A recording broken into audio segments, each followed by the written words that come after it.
estamos de volta com mais um Urbanidades, um programa especial, esse aqui que nós vamos fazer hoje, mais especial que os outros, ou tão especial como os outros. Mas o fato é, quem está aqui com a gente hoje não é o nosso companheiro de programa e apresentador-chefe, Cláudio José. Quem temos aqui hoje é o Paulo. Isso mesmo, César, sou eu. Estou substituindo o Cláudio José, que está impossibilitado de comparecer, né, hoje e provavelmente nos próximos 2 programas, né? Então eu vou acompanhá-lo aqui no programa, espero substituir bem a figura do professor Cláudio José.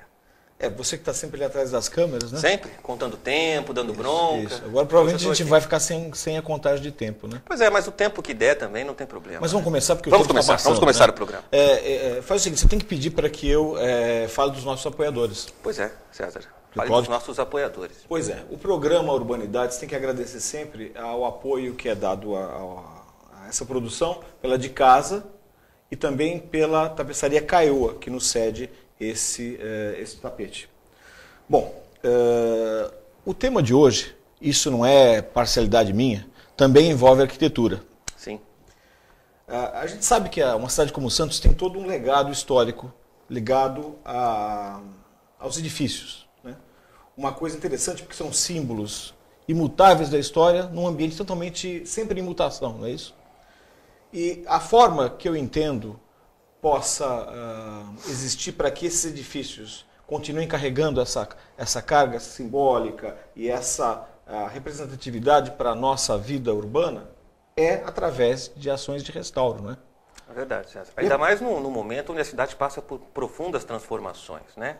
A gente está pensando sempre no moderno, na frente, e às vezes a gente pode esquecer das nossas tradições, do nosso patrimônio histórico, arquitetônico, né? E acho que é o momento também de fazer uma reflexão sobre isso. Principalmente porque há muitas pressões, a gente conversava aqui um pouco antes do programa, que puxam até o conceito de restauro para um lado, para o outro, ou a necessidade de preservação que é colocada em xeque por forças urbanas que... Exatamente, até a própria definição do que vem a ser um patrimônio histórico, arquitetônico, né, tendo em vista, inclusive, da escassez de terrenos na cidade. Né? Até que ponto uma edificação deve ser considerada um patrimônio histórico ou um patrimônio arquitetônico. Então, para falar tudo bastante isso, importante. Nós dois aqui, que somos da área de comunicação, embora eu originariamente venha da arquitetura, não me sinto capaz. Por isso é que temos aqui o meu colega de profissão, o Ney Caldato, que vai falar um pouco sobre o tema dessa noite, que é restauro. Ney, obrigado por estar presente aqui. Obrigado a vocês, agradeço o convite. Né? O colega César se transformou bastante da época de colega de faculdade, era magrinho, poeta, hoje já um homem maduro aqui, jornalista. Mas agora é um poeta de peso. Poeta de peso. Tudo bem. Bom, Ney, para a gente começar isso, para o telespectador, vamos pensar o telespectador que não saiba o que é restauro. Como é que você definiria isso? A definição é bem complexa, eu acho que como as principais definições sobre conceitos materiais. Né? Acho que o conceito de restauro, aliás, a palavra em si já é a apropriação do termo italiano, né? Restauro. Eu aceito melhor o termo restauração, né? Que é mais a própria atitude de transformar, de intervir, né?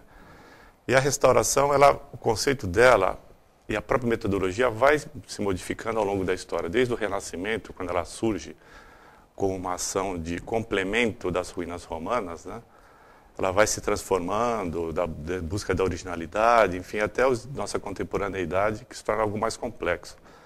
Mas para sintetizar, né, o público que está assistindo, talvez a gente possa entender como a matéria que intervém no bem cultural visando a perpetuação às futuras gerações. Talvez seja, acho que, uma maneira mais abrangente para a gente definir o que é a restauração. Eu sei que parece uma coisa meio falsa na minha frase, ou soando como um leigo, que talvez não seja, mas não pode parecer que uma restauração é uma reforma? Essa confusão, né? Mas muita gente entende dessa maneira. A reforma, o termo já fala, né? Reformular o espaço, né? Então, é o que a gente faz nos nossos apartamentos, nas casas, né? Vou ampliar a cozinha, vou reformular o quarto, vou quebrar uma parede. Então, você acaba transformando o espaço de um edifício adaptando as novas funções, ou até mesmo criando uma nova estética interna. Isso é a reforma. A restauração não. A restauração já é uma coisa um pouco mais profunda, científica, rigorosa, né? Porque é feita nos bens culturais que são tratados para serem perenes. Então, não pode ser descaracterizado. Não é a critério do gosto do cliente.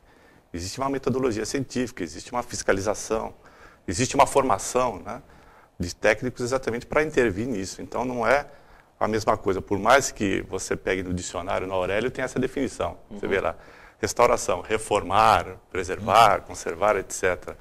Aí você foi lá, aquela reformar, restaurar, são os mesmos termos, né? Mas são conceitos muito diferentes. Aproveitando esse gancho, né? Existe uma diferença concreta entre conservação, sim, preservação sim, e restauração? Sim, sem entrar muito na erudição, mas assim, a preservação, na verdade, é o ato de prevenção, né? Preservar é prevenir. E a prevenção você faz por meio de legislações, né? De normas, de ações preventivas, né? Então, desde um acervo de livros, né?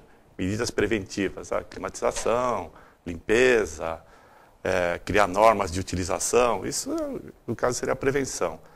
A conservação, a gente pode utilizar como referência tudo aquilo que mantém o estado que está. Uma lavagem de um piso, de um vidro, uma limpeza, passar um pano, pintar uma parede que está descascada, isso são ações conservativas, né? E já a restauração não, a restauração já é algo mais profundo, que propõe intervenções metódicas, científicas, enfim, que os próprios tratados de restauração estabelecem isso a partir das convenções internacionais. Certo. Então é algo muito mais profundo, mais denso. Eu queria perguntar para você um pouco sobre... Bom, você disse que existe uma legislação que é aplicável para esse tipo de... Na verdade, não é uma legislação propriamente dita que define como você vai intervir, de que maneira, qual a metodologia. O que existe são tratados, né, as famosas cartas patrimoniais, que são documentos resultantes das convenções, né, que são feitas com uma certa periodicidade, promovidas pela Unesco, né, e que saem resoluções, documentos, a partir do próprio entendimento que se tem com relação ao patrimônio cultural. O principal documento que existe com relação ao restauro, a gente chama a Carta de Veneza, de meados dos anos 60. Lá, sim, define uma série de critérios, né, com relação à restauração. E esse documento, na verdade, ele não é uma lei, né? Ele é... O Brasil é signatário da Unesco, assim como a maioria dos países do mundo, então ela é obrigada a adotar esses conceitos. Então os órgãos de preservação do patrimônio absorvem esses conceitos exatamente na análise crítica dos projetos de restauração e nas intervenções que são feitas, né? Bom, eu acho que a gente tem que parar o primeiro bloco aqui. Vamos chamar o intervalo, né? Sim, vamos chamar o intervalo. No bloco seguinte nós vamos ver um exemplo de restauração que está sendo feita e mais alguns conceitos e continuar a nossa conversa com o Ney aqui. A gente volta em um minuto.